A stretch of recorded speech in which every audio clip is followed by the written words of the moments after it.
the Clinton Avenue Reformed Church is proud to present Moses, Stories for the Young.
Hello, my friends. Welcome back.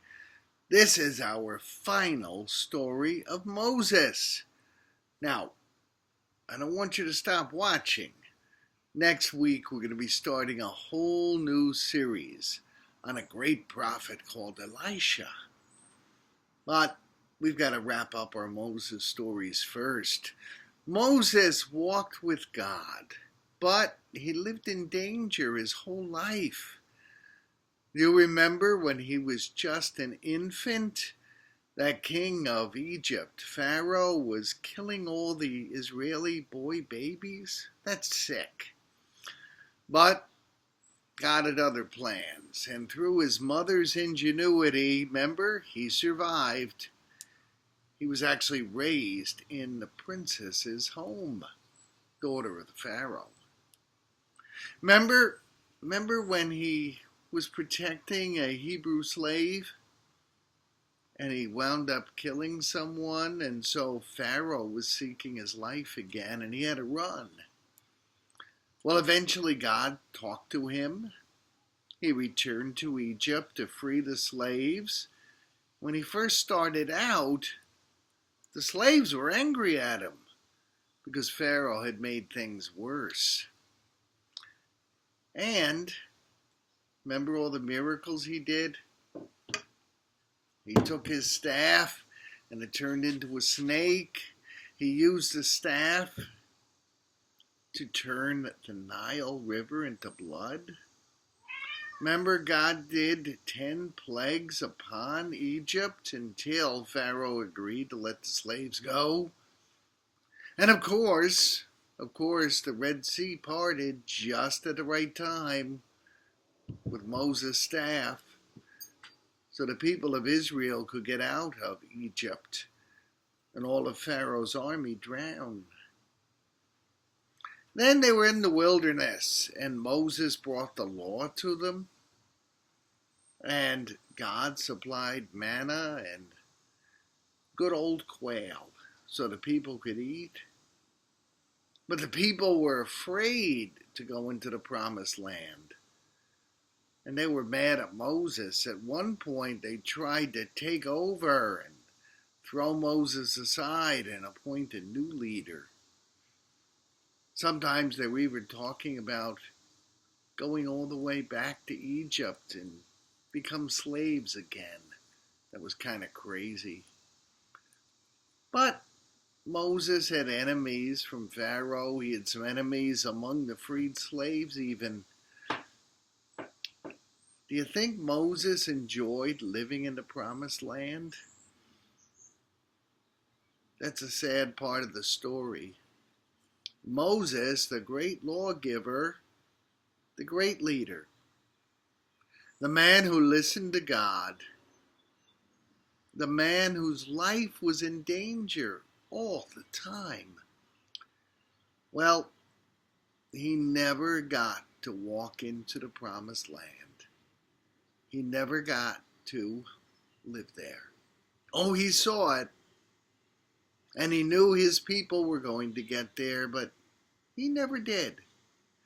See, at the very end of his life, he made a mistake. And God told him he could get a view of the promised land, he could see the dream, but he wasn't going to live it. That's pretty sad.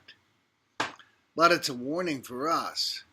You know, it's not good enough to follow God's will part of the time or for some amount of time. No, God must be followed and obeyed each and every day of our lives. It's not a part-time thing, and it's not a short-term thing. It's a full-time, long-term thing. That's our lesson from that story. Now, in just a minute, because you folks are asking, what was it that Moses did? I'm going to have Moses himself come, and he's going to tell you what happened that kept him from living in the promised land. He'll be out here in just a moment. But before he comes, I need the favor. You know the favor I'm going to ask you for. Please like this, share this, comment on this. Tell all your friends to watch the Moses Stories for the Young. And after that, please, next week, start watching Elijah's exploits. It's going to be wonderful. All the stories of the great prophet Elisha. Please, watch them and invite your friends to. And now, without any further ado, I introduce to you Moses.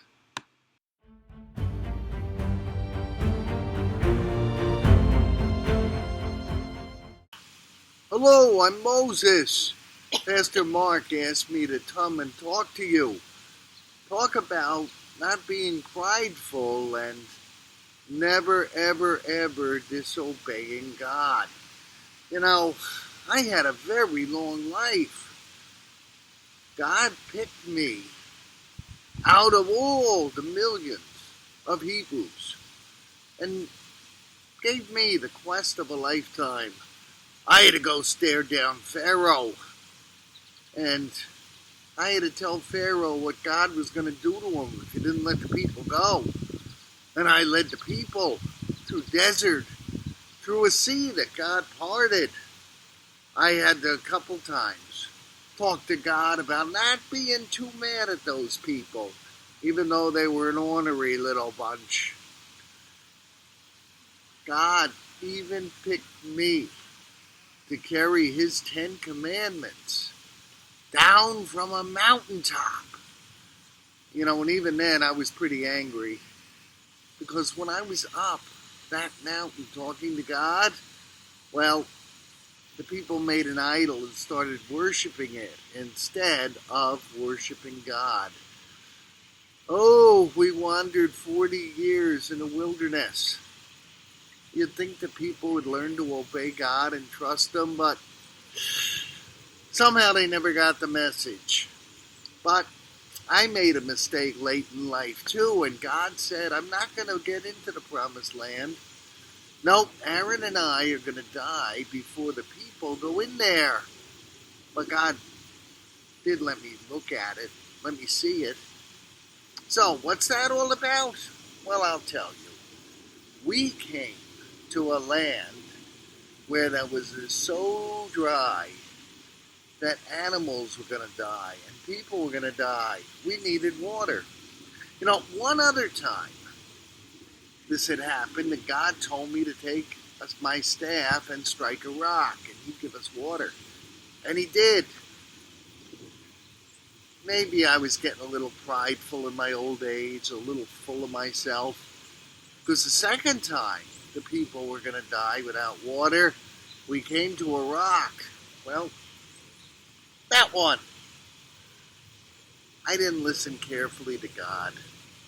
God told me to take my staff, go over to the rock, and command it to give water. Well, I wasn't listening when God said command it. No, I remembered the last time he had me strike it. And so I figured, I've been leading this people a long time. I know what I'm doing. So instead of commanding the rock like I was told, I kind of did what I kind of wanted to do. I hit the rock, not once, but twice. Just like this. And wow, water started flowing all over the place. Man, there was so much water. Every animal got fed. Every person got watered. It was terrific. Wow, it worked really, really well. But afterward, God said to me, why did you strike the rock? I told you to talk to the rock. And how come when you talked to the people of Israel, you said that you and Aaron were going to make the water come? And you didn't say God was going to make the water come. Moses, you disobeyed and you got full of yourself. So God told me he'd give me a view of the promised land, but I'd never get to live in it. The next generation, the one who's been wandering in the wilderness for 40 years, the one who didn't worship the golden calf at Mount Sinai, the one who didn't doubt that we would get into the promised land. They'll be the ones to inhabit it. And yeah, I'm sad I won't get to live there, but that's okay. God's people will. And I had a part to play. And that's good enough for me. Don't forget, always do just what God tells you to do. No more, no less. And always praise God for your blessings and don't get prideful and credit yourself. So, thank you, Pastor Mark, for letting me tell my story. And all you kids out there, learn from this. Be wise, know God, and obey. Thank you very, very much. I'm going to take my afternoon walk now. Isn't it great how God provides water? Bye-bye.